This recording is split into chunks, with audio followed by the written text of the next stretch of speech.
चक्षुरुन्मिलितं येन तस्मै श्रीगुरुवे नमः।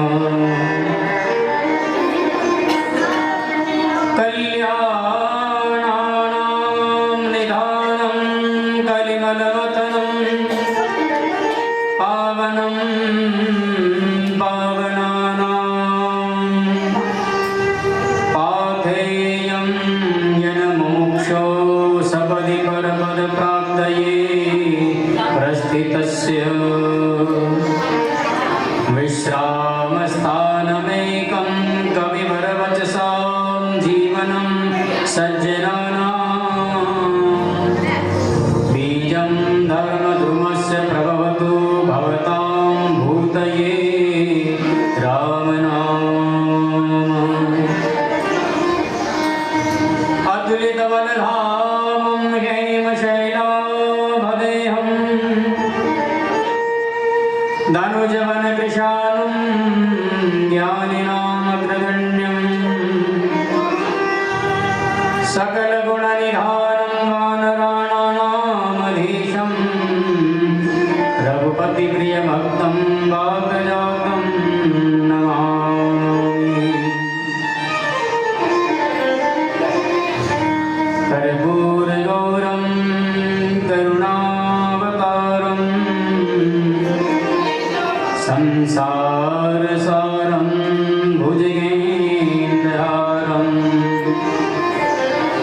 सदा वसन्तं हृदयारविन्दे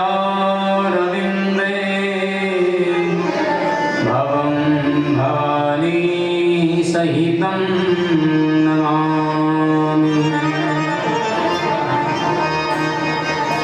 यत्र यत्र रघुनाथकीर्तनं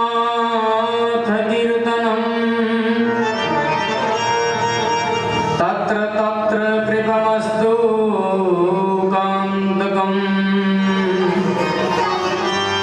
वास्तवारि परिपुण्यलोचनं मारुति नमते राक्षसान्तकम्।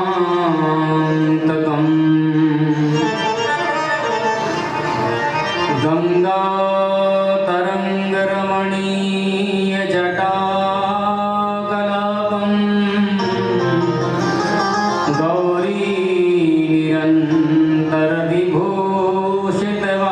गौरीनिरन्तरविभूषितवामभागं नारायणं प्रियमनं मलापहारं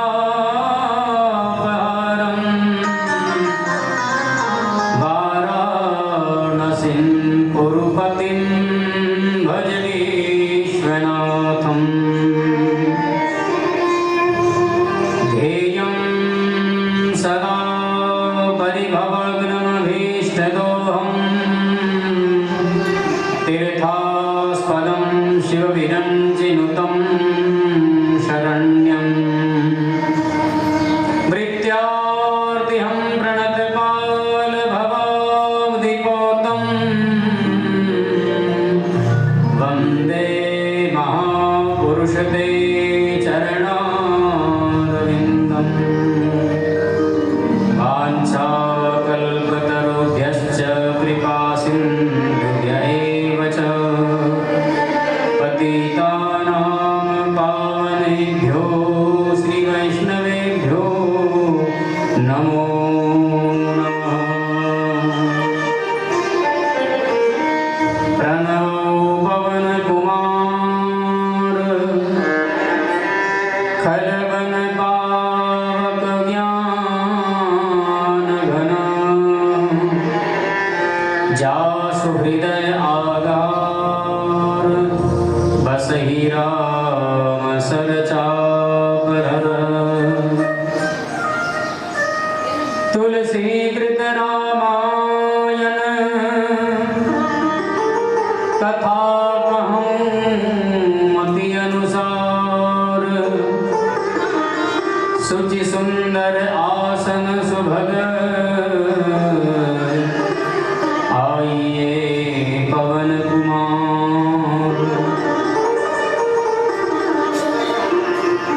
पवन तनय संकट हरण मंगल मूल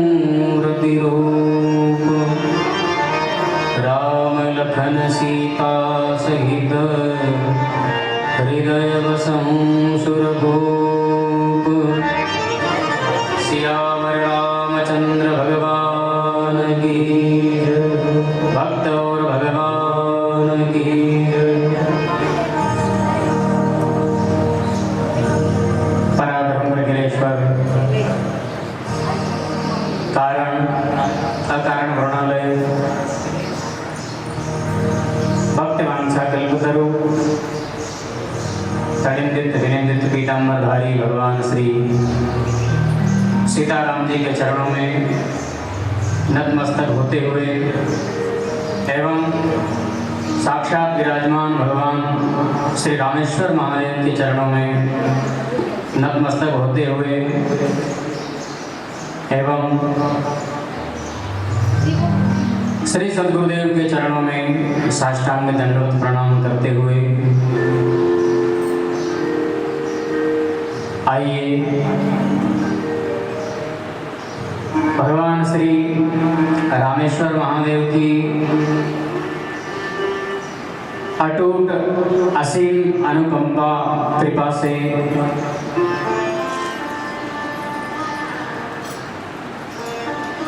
रामेश्वरम तीर्थ धाम में भगवान श्री राम जी की कथा का रसपान करने के लिए पधारे हुए सभी भक्तवृंद, सभी मातृशक्ति माताओं, आप सब में विराजमान भी अखंड अविनाशी प्रभु श्री भोलेनाथ के चरणों में भी वंदन करते हुए श्री राम कथा का हम शुभारंभ करते हैं। लेकिन उसके पूर्व हम सभी बैठ करके सामूहिक श्री हनुमान चालीसा का पाठ एक बार कर लेते हैं, क्योंकि राम कथा के विशेष अधिकारी कौन हैं? श्री हनुमान जी महाराज। और इनके अलावा ऐसा कोई श्रोता है ही नहीं जो सब जगह कथा का रसपान करते हैं, चाहे वह कथा यहाँ हो रही हो, चाहे 2000 किलोमीटर दूर हो रही हो, चाहे एक जगह हो रही हो, चाहे अनंत जगह हो रही हो, और कोई सुने न सुने, लेकिन श्री हनुमान जी महाराज तो अवश्य पधारते ही हैं, अवश्य सुनते ही हैं। तो एक बार हम सभी लोग सामूहिक श्री हनुमान चालीसा का पाठ कर लेते हैं, उसके बाद कथा का हम शुभारंभ करेंगे। बड़े भाव से हम सभी लोग गाएंगे। श्री गुरु चरण सरोज रज निज मन मुकुर सुधारी, वरणौ रघुवर विमल जसु, जो दायक फल चारि, बुद्धिहीन तनु जानिके, सुमिरो पवन कुमार, बल बुद्धि विद्या देहु मोहि, हरहु कलेश विकार। जय हनुमान ज्ञान गुण सागर, जय कपीस तिहुँ लोक उजागर, रामदूत अतुलित बल धामा, अंजनी पुत्र पवन सुत नामा, महावीर विक्रम बजरंगी, कुमति निवार सुमति के संगी, कंचन बरन विराज सुबेसा, कानन कुंडल कुंचित केसा, हाथ वज्र और ध्वजा विराजे, कांधे मूढ़ जने औसाजे, शंकर सुवन केसरी नंदन, तेज प्रताप जगवंदन, विद्यावान गुणी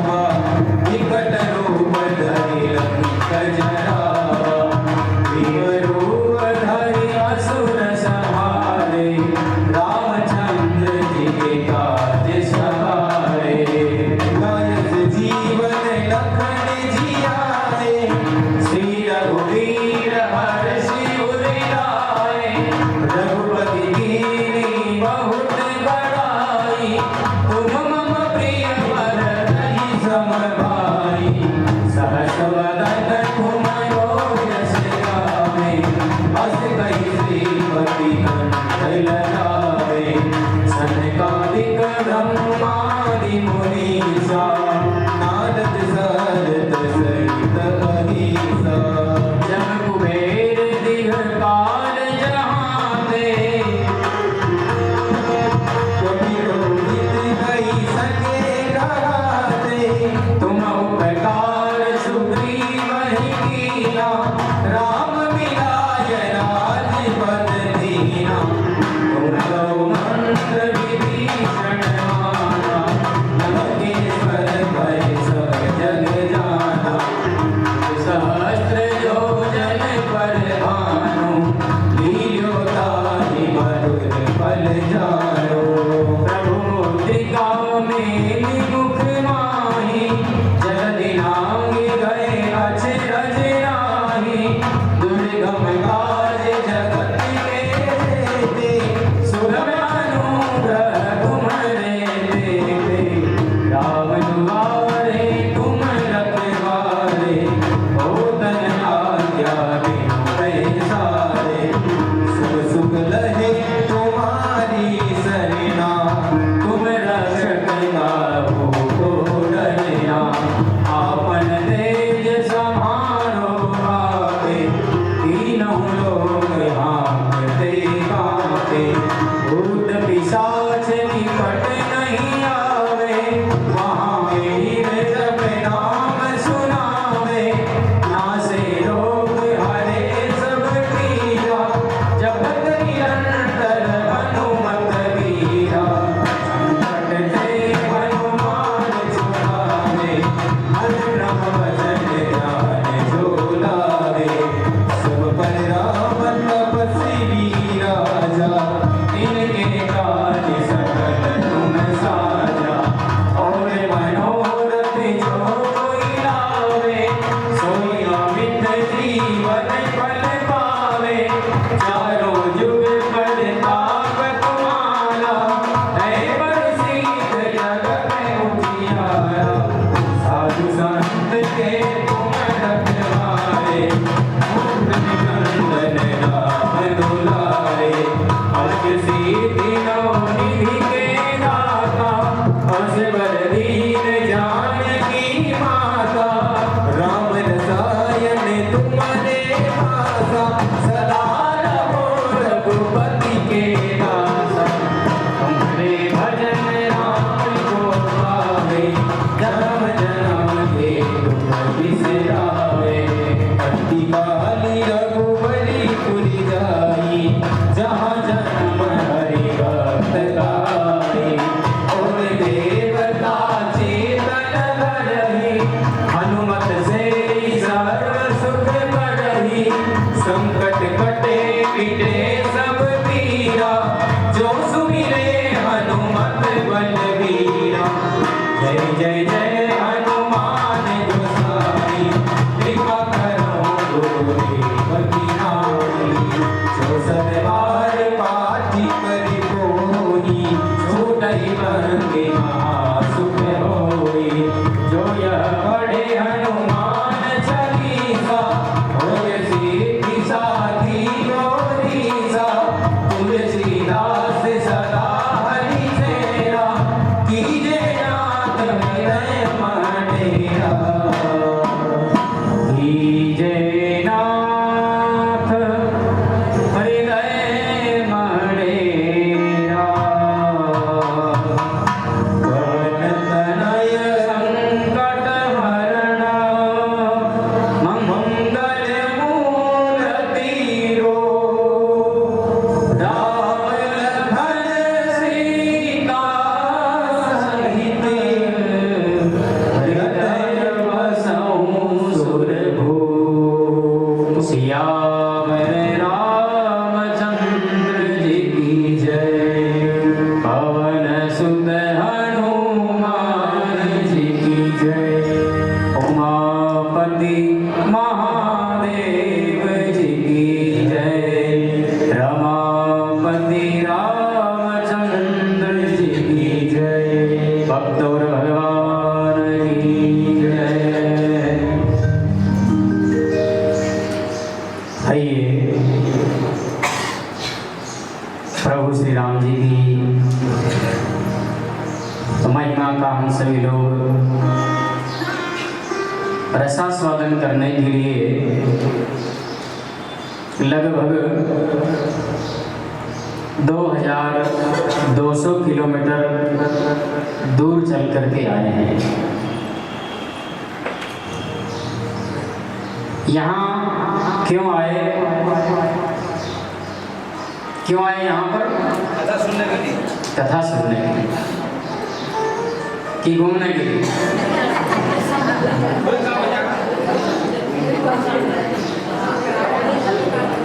हम सब लोग क्यों आए? राम कथा श्रवण करने के लिए आए हैं, साथ ही भगवान के दर्शन करने के लिए, यात्रा करने के लिए आए हैं। कथा यात्रा किनके माध्यम से आए? क्या हमारा मंडल है श्री सिद्ध गजानन सत्संग मंडल के द्वारा। हम सब कौन हैं? सिद्ध गजानन सत्संग मंडल के परिवार के हैं। चाहे आप कहीं पर भी रहो, कोई भी जाति के हो, छोटी उम्र के हो या बड़े हो, उससे हमें कोई लेना देना नहीं है। हम सब अभी क्या हैं? एक परिवार हैं। और हमारे सरसी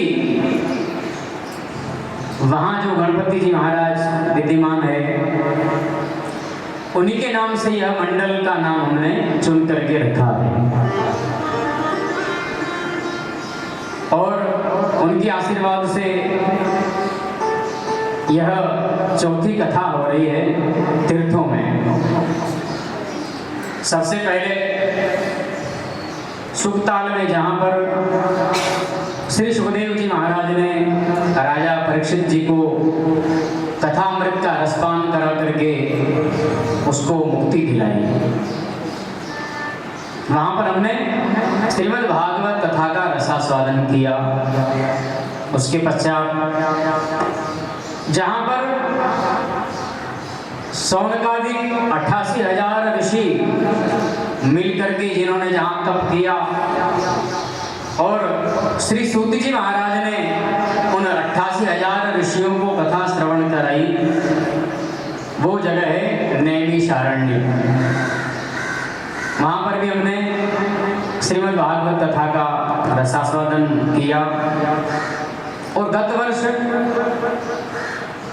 भगवान श्री बद्री नारायण की कृपा से बद्री विशाल में हमने वहाँ पर भी भागवत कथा का रसपान किया है।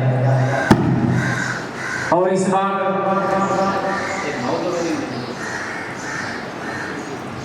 भगवान रामेश्वर महादेव की कृपा से हम सब लोग कितने दूर से आए हैं।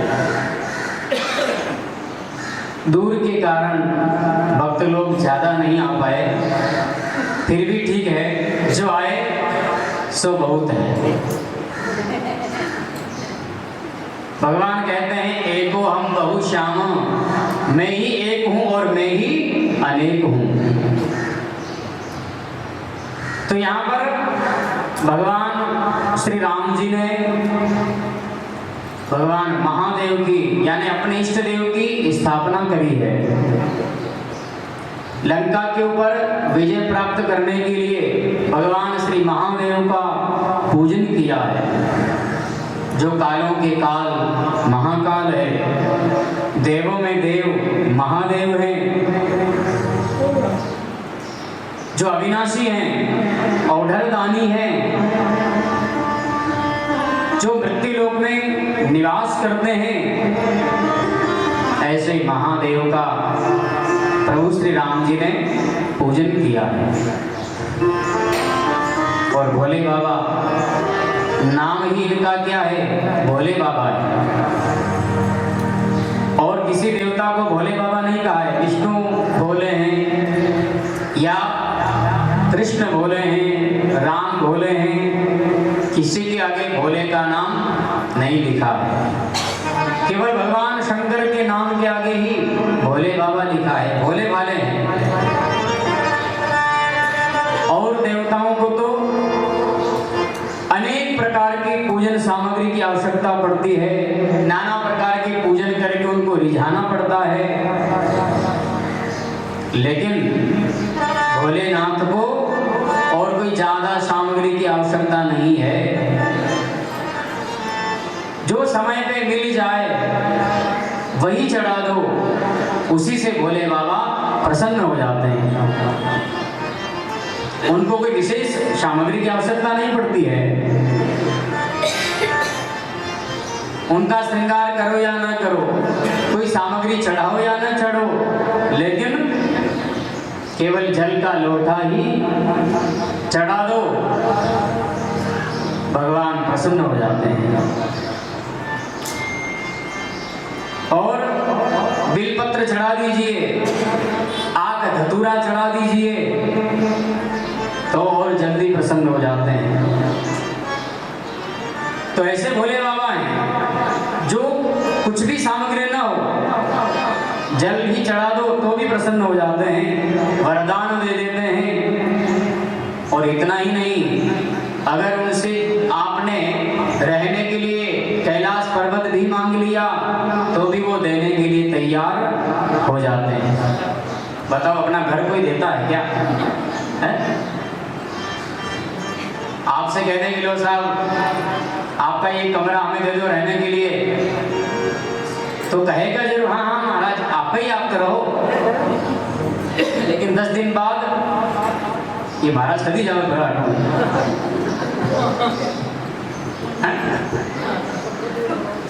कह तो देंगे हाँ हाँ बिल्कुल रहिए आप तो साहब, ये आपका ही है।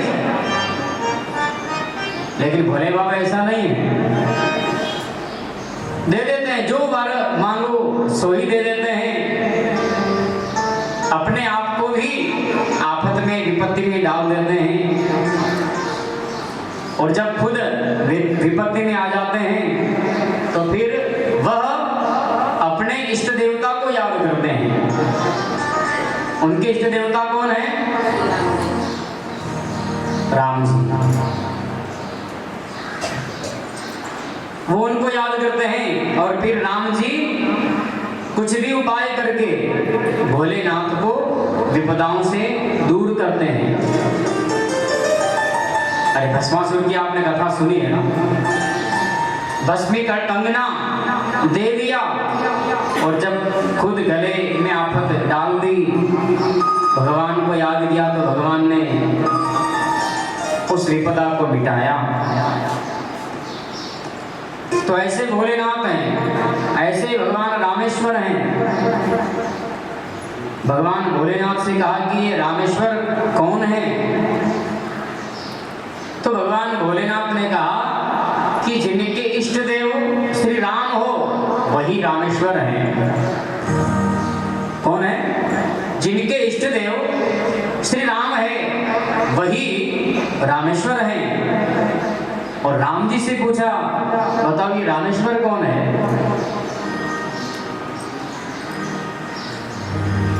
ये रामेश्वर कौन है? तो राम जी क्या कह रहे हैं? जिनके इष्ट कौन है?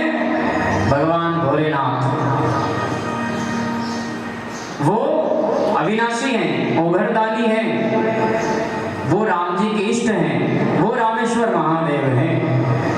तो राम जी कहते हैं कि वो मेरे इष्ट देव हैं, और भोले बाबा कहते हैं ये मेरे इष्ट देव हैं। एक दूसरे के पूरक हैं, एक दूसरे के इष्ट देव हैं, एक दूसरे की परमात्मा हैं।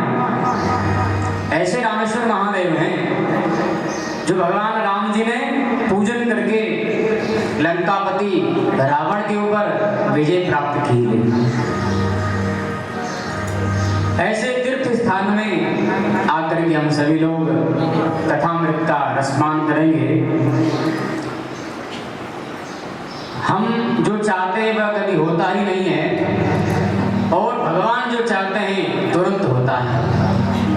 राजा बलि ने तो सोचा था कि मैं इंद्र बन जाऊं, स्वर्ग का राज्य प्राप्त कर लूं, इंद्र बन जाऊं, लेकिन भगवान ने उसको इंद्र नहीं सुतल लोक का राज्य दे दिया। हम चाहे सो कभी नहीं होगा, हरि चाहे तत्काल। बलि चाहता था कि मैं स्वर्ग राजा बनूं, लेकिन भगवान ने भेज दिया पाताल। तो हमारी तो इच्छा थी कि हम 17 तारीख को ही यहाँ आ जाएंगे शाम तक, लेकिन भगवान की इच्छा क्या है वो हम जान नहीं पाते हैं। फिर भी सोचा चलो 18 तक पहुंच जाएंगे और शाम को ही कथा प्रारंभ करेंगे, लेकिन भोले बाबा की 18 की भी इच्छा नहीं थी।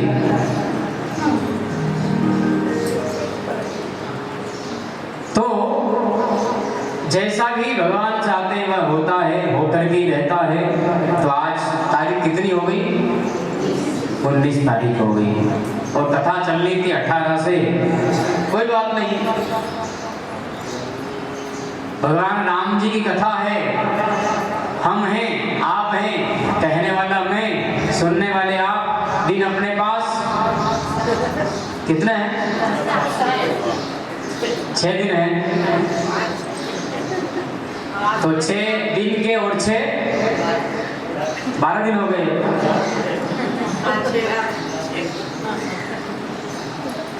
हरि अनंत, हरि कथा अनंता। भगवान के नाम भी अनंत हैं, भगवान की कथा भी अनंत है। अगर यही चाहें तो हम एक श्लोक में ही राम कथा को कह करके विराम कर सकते हैं। 1 मिनट में हो जाएगी अभी, और तुरंत चलो। बोलो रामचंद्र भगवान की। एक श्लोक की रामायण है ना। वैसे तो रामायण सबसे पहले किसने लिखी मालूम है आपको? सबसे पहले रामचरित रामायण किसने लिखी है? भगवान भोलेनाथ ने लिखी है, भगवान शंकर ने लिखी है। और उस रामायण में कितने श्लोक लिखे भगवान ने, भोलेनाथ ने? 100 करोड़ श्लोक रामायण में लिखे। कितने? 100 करोड़ श्लोक वाली रामायण लिख करके भगवान ने किसी को बताया नहीं। रचि महेश निज मानस राखा। रामचरित में चौपाई है। रचि महेश निज माने अपने शरीर के अंदर मन में रखा। रचि महेश निज मानस, मानस माने अपने मन में रखा, किसी को बताया नहीं। पड़ गया देवताओं को, दैत्यों को, मनुष्यों को कि भगवान भोलेनाथ ने इतनी बड़ी रामायण लिखी है। तो पहुंच गए तीनों भगवान के पास, वंदना करके भगवान से कहा, हे नाथ, आपने इतनी बड़ी रामायण लिखी है तो कुछ हमें भी प्रदान करिए। तो भगवान ने कहा कि भोलेनाथ ने कहा ठीक है, आप 3 आए हो ना, देवता, दैत्य और मानव, जाओ मैं आपको 33 करोड़ श्लोक तीनों को दे देता हूँ। अब 33 करोड़ श्लोक मनुष्यों को दे दिए, 33 करोड़ श्लोक देवताओं को दे दिए और 33 करोड़ श्लोक दैत्यों को दे दिए। अब कितना बच गया? कितना बच गया? विष्णु शंकर जी महाराज साहब गुरुदेव, कितना बच गया? 1 करोड़। हमारे गुरु जी हैं, वो मुझे पढ़ाते थे पहले, अभी भी पढ़ाते कभी कभी। तो 1 करोड़ श्लोक बच गए। फिर तीनों ने कहा, हे भगवान, आप इतने श्लोकों को क्या करेंगे, और हमें दीजिए ना, बड़ा आनंद है इनमें। तो भगवान ने कहा ठीक है, 33 लाख श्लोक मैं तुम तीनों को और दे देता हूँ। 33 लाख देवताओं को, 33 मनुष्यों को, 33 दैत्यों को। अब कितना बच गया? 1 लाख। फिर तीनों के मन में लोभ आया। देखो, लोभ की भी सीमा बढ़ती जाती है। लोभ क्यों आया? क्योंकि ये कथा कोई कथा नहीं है, श्लोक कोई श्लोक नहीं है, यह भगवान का चरित्र है, अमृत है। और जितना इसको पिएंगे आनंद आता जाएगा, आनंद आता जाएगा। इसलिए उनके मन में ये लोभ आया, अरे बहुत आनंद आ रहा है। फिर फिर उन्होंने कहा प्रभु आप इतने 1 लाख को क्या करेंगे और हमें दे दीजिए। तो भगवान ने कहा ठीक है काम करो कि 33 हजार श्लोक तुम तीनों को मैं और दे देता हूँ। अब कितने बच गए?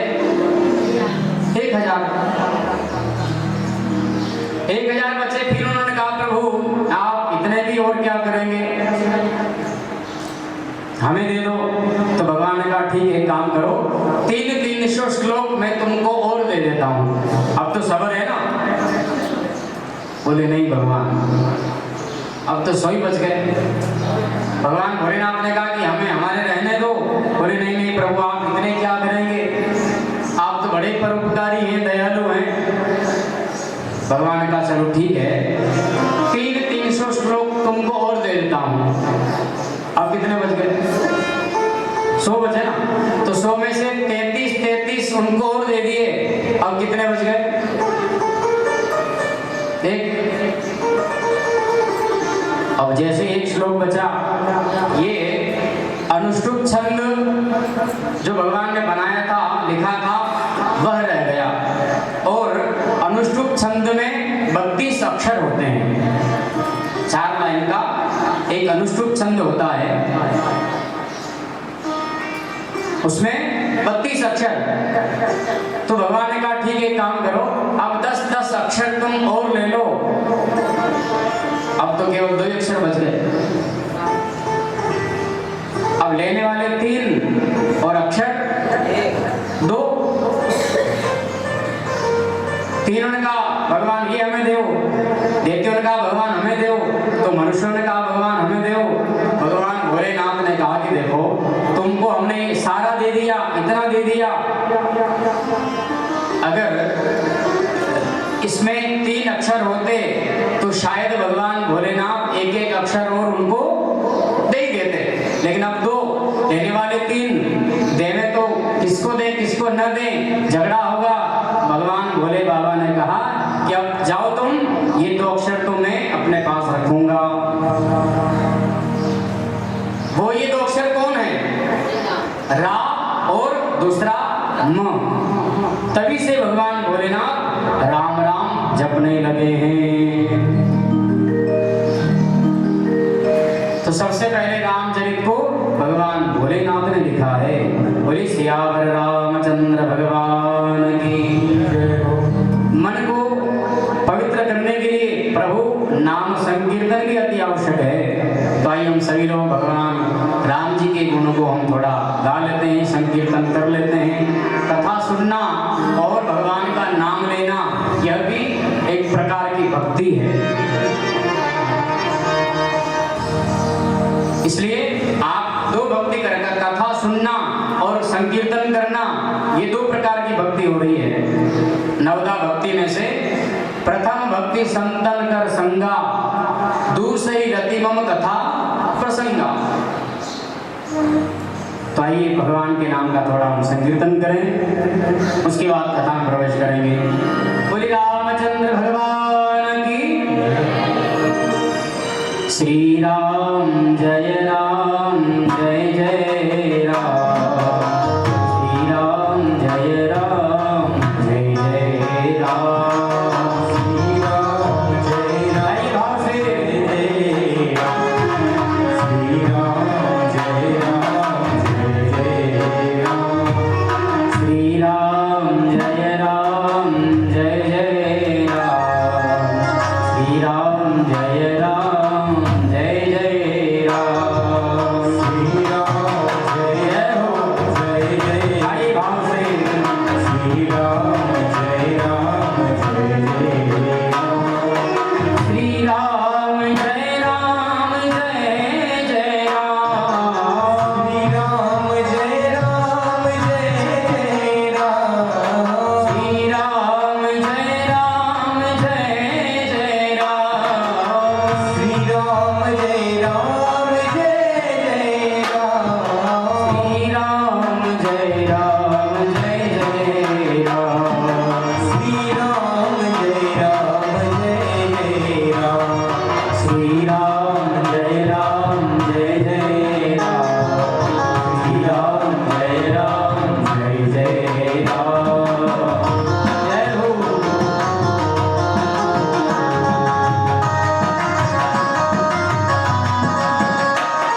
सियावर रामचंद्र भगवान की जय। रामेश्वर महादेव की जय। जय श्री सीताराम।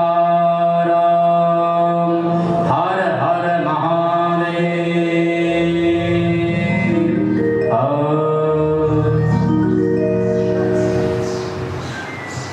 वर्णानामर्थसंघानां रसानां छन्दसामपि मङ्गलानाम च कर्तारो वन्दे वाणी विनायकौ भवानी शंकरौ वन्दे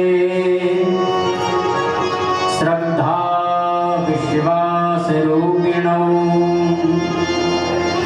याभ्यां विना न पश्यन्ति सिद्धाः स्वान्तस्थमीश्वरम्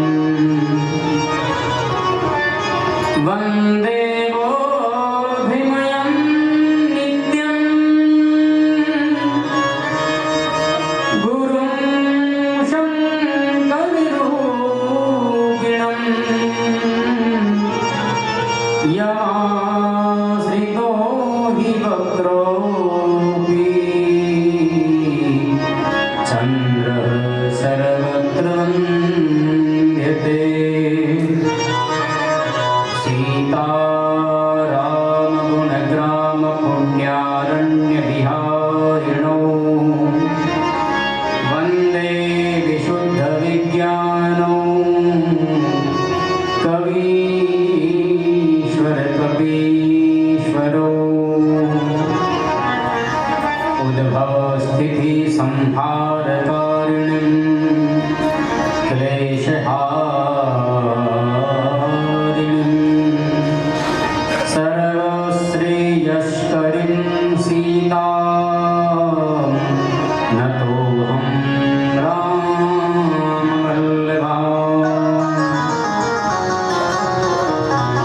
यन्मायावशवर्ति विश्वमखिलम् ब्रह्मादिदेवासुरा यत्सत्त्वादमृषेव भाति सकलं रज्जौ यथा हेर्भ्रमः यत्पादप्लवमेकमेव हि भवाम्बोधेस्तितीर्थातिस्तावताम् वन्देऽहं तमशेषकारणं वरं रामाख्यं मीशं हरिम्। नानापुराणनिगमागमसम्मतं यद्रामायणे निगदितं त्वजदन्यतोऽपि स्वाम्बसुखाय तुलसी रघुनाथ गाथा भाषा निबन्धमतिमञ्जुलमातनोऽपि। श्री गोस्वामी तुलसीदास जी महाराज की जय। श्री हनुमान जी महाराज की जय। श्री रामचरितमानस। रामचरितमानस अर्थात रामायण क्या है, इसे हमें समझना है। रामायण क्या है? राम धन अयन बराबर रामायण। रामायण क्या है? राम जी का घर है। रामायण राम जी का घर। और घर में जाएंगे तो सबसे परिचय होगा। ये हमारी माता जी हैं, ये हमारे पिताजी हैं, ये हमारा बालक है, ये हमारे घर घर से हैं, ये हमारी बालिका है, सबसे परिचय हो जाएगा। तो राम कथा के अंदर हम जाएंगे तो सबसे परिचय होगा, राम कौन है, दशरथ कौन है, कौशल्या कौन है, सुमित्रा कैकई कौन है, सीता उर्मिला स्तुति कृति मांडवी ये कौन है। घर में जाएंगे तो सबसे परिचय होगा। तो रामायण परिचय कराती है। रामचरितमानस, इसका हम थोड़ा उल्टा करेंगे तो चरित मानस राम, ऐसा होगा। मानव का चरित्र एक राम की तरह हो जाए तो वह भी राम बन सकता है। चरित्र कैसा होना चाहिए, राम के जैसा। आचरण कैसा होना चाहिए, राम के जैसा। एक तरफ राम जी खड़े हैं, दूसरी तरफ रावण खड़ा है, लंकापति रावण।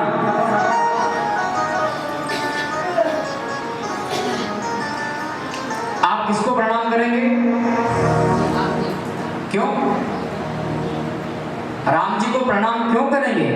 क्योंकि उनका चरित्र स्वच्छ है, साफ है, आचरण शुद्ध है, कोई विकार नहीं। और रावण को प्रणाम नहीं करेंगे, क्यों? आचरण गलत हो गया, चरित्र गलत हो गया, माता सीता का हरण करके ले गया। बस एक इतनी सी गलती के कारण रावण को हम लोग नहीं मानते हैं, बाकी के मानते हैं। रावण कहता है, हे राम, तुमसे मैं उम्र में भी बड़ा हूं। तुम्हारी उम्र 38 वर्ष की है, मेरी लाखों वर्ष की उम्र है। तुमसे मैं धन में भी बड़ा हूं, मेरी सोने की लंका है, तुम्हारी अयोध्या ईंट पत्थर की बनी हुई है। तुमसे मैं ज्ञान में भी बड़ा हूं और तुमसे जाति में भी बड़ा हूं। मैं ब्राह्मण हूं, तुम क्षत्रिय हो, लेकिन फिर भी तुम मेरे से बड़े हो। रावण खुद कह रहा है, इतना सब कुछ होते हुए भी मैं तुमसे छोटा हूं, आप बड़े हो। क्यों? क्योंकि मेरा एक चरित्र गिर गया, इसलिए मैं छोटा हो गया। दुनिया मुझे मानती नहीं है और तुम्हारा चरित्र एक इतना उज्जवल है जो लोग तुम्हें प्रणाम करते हैं। हर तरह से छोटा हूं, लेकिन फिर भी तुम्हें प्रणाम कर रहे हैं। चरित्र कैसा हो, राम जैसा। बालक बने तो रावण जैसा नहीं, राम जैसा बनना चाहिए, कृष्ण जैसा बनना चाहिए, कंस जैसा नहीं। पूजा हुई है, चरित्र की हुई है, गुणों की हुई है। गोस्वामी जी ने सबसे पहले 7 श्लोकों में ये मंगलाचरण किया है।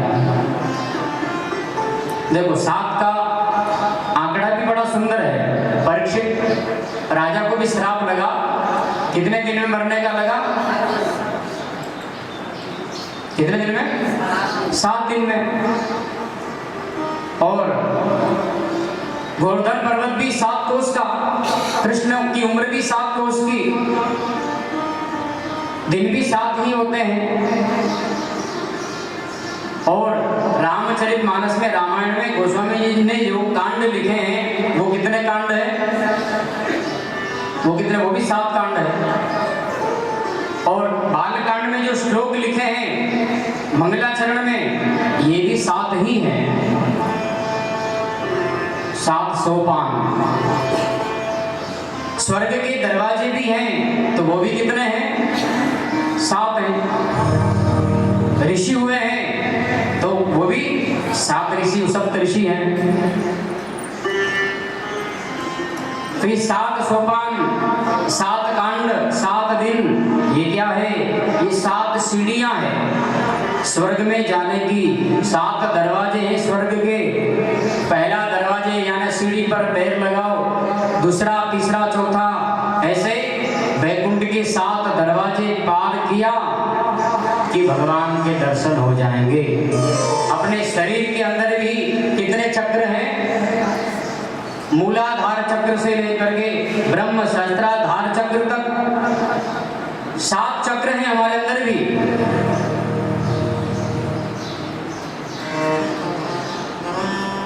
भेदन करना है मूलाधार चक्र से लेकर के ब्रह्म सहस्त्राधार तक चक्र तक, तो ये भी 7 चक्र हैं। पहली सीढ़ी पहले श्लोक में गोस्वामी जी ने किसका वंदन किया है? वंदे वाणी विनायको, 2 का वंदन किया है। सबसे पहले गणपति जी का नहीं, हम तो कोई भी काम करते हैं तो पहले गणपति जी का नाम लेकर के करते हैं, लेकिन यहाँ पहले गोस्वामी जी ने वाणी उसका नाम पहले लिखा है, फिर विनायक बाद में लिखा है। वाणी की अधिष्ठात्री देवी कौन है? माता शारदा, सरस्वती। सरस्वती की कृपा होगी तो गणपति की होगी, यानी पहले माँ की होगी तो फिर बेटे की कृपा होगी। इसलिए गोस्वामी जी ने पहले माता जी का नाम लिखा है, वंदे वाणी विनायको। वाणी की शुद्धता प्रदान करने वाली देवी। जय जय जय हे वीणा पाणी, जय जय जय हे वीणा पाणी, जय जय जय वीणा जय जय जय हे वीणा पाणी, जय जय जय वीणा पाणी, जय जय जय हे वीणा पाणी, जय जय जय हे वीणा पाणी, जय जय जय हे वीणा पाणी, जय जय जय वीणा पाणी।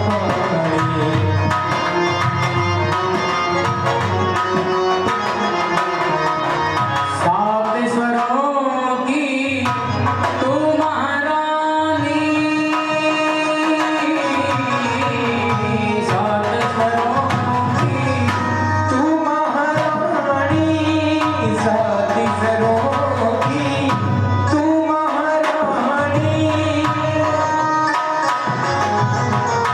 वेदों ने तेरी महिमा जानी, वेदों ने तेरी महिमा जानी, महिमा जानी। जय जय जय हे वीणा पाणी, जय जय जय वीणा पाणी। बोली शारदा मैया की जय हो।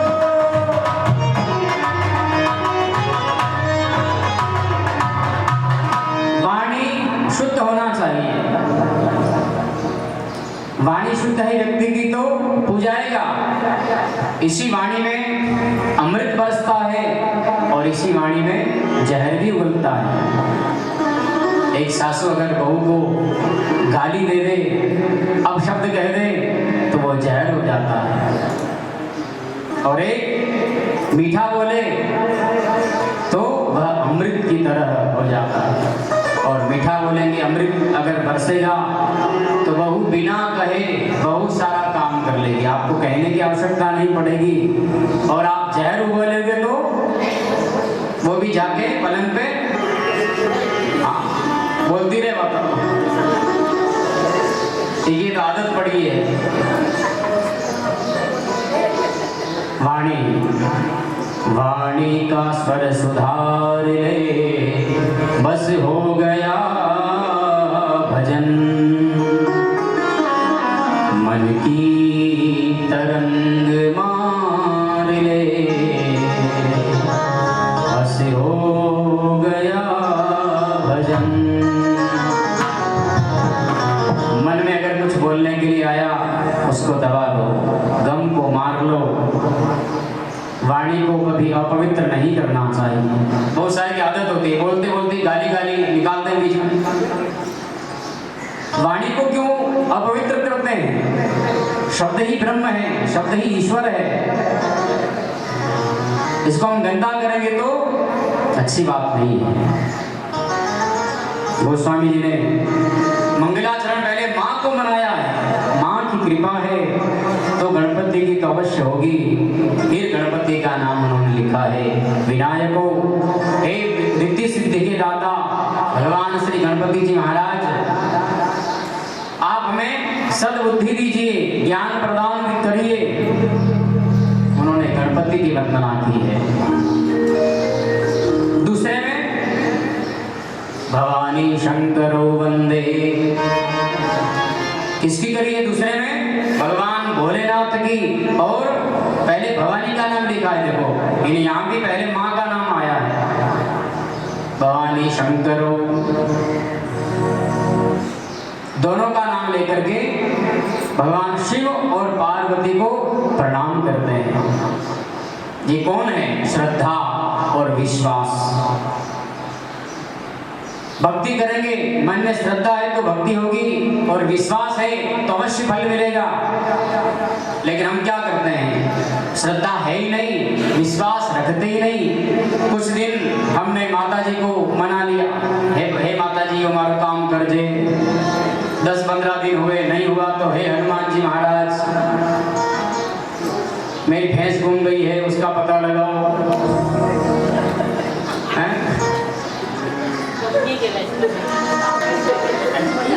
निर्मला जी नीमच से बोल रही थी कि मेरी गाय गुम गई है, महाराज बताओ। तो हनुमान जी को भजेंगे, कहेंगे अरे आपने तो सीता का पता लगा दिया, क्या हमारी गाय का पता नहीं लगा सकते हो आप? 10-20 दिन हुए, नहीं हुआ काम तो पहुंच जाएंगे कहाँ? राम जी के पास। राम जी नहीं सुनेंगे तो भोलेनाथ के पास। विश्वास रखते ही नहीं है। श्रद्धा तो है हमारे पास, लेकिन विश्वास नहीं है। विश्वासम फलदायकम, अगर विश्वास कर लिया, श्रद्धा है तो जरूर फल मिलेगा। लेकिन हम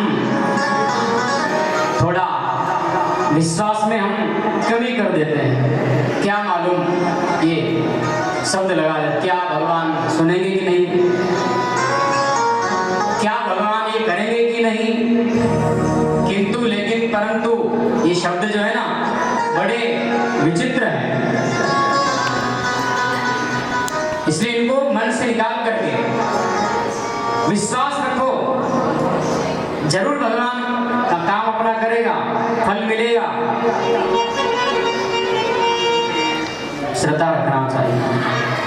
श्रद्धा और विश्वास ये भगवान शिव और पार्वती का प्रतीक है, स्वरूप है।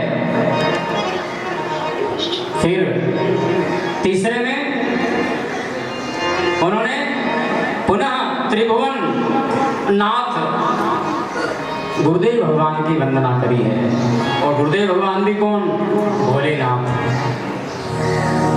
क्योंकि संसार में गुरु के अलावा और कोई है ही नहीं जो मुक्ति का दाता होता है, मुक्ति को देने वाला होता है। इसलिए उन्होंने भगवान शंकर को ही गुरु माना है, उनकी वंदना करी है। फिर चौथे श्लोक में उन्होंने भगवान श्री सीताराम जी के गुणों को गाया है। भगवान सीताराम जी के चरित्र का ध्यान किया, मन में सोचा हो कितना बढ़िया इनका गुण है, कितना पवित्र इनका नाम है। ये सदैव वन में विहार करने वाले, सबके मन के अंदर विचरण करने वाले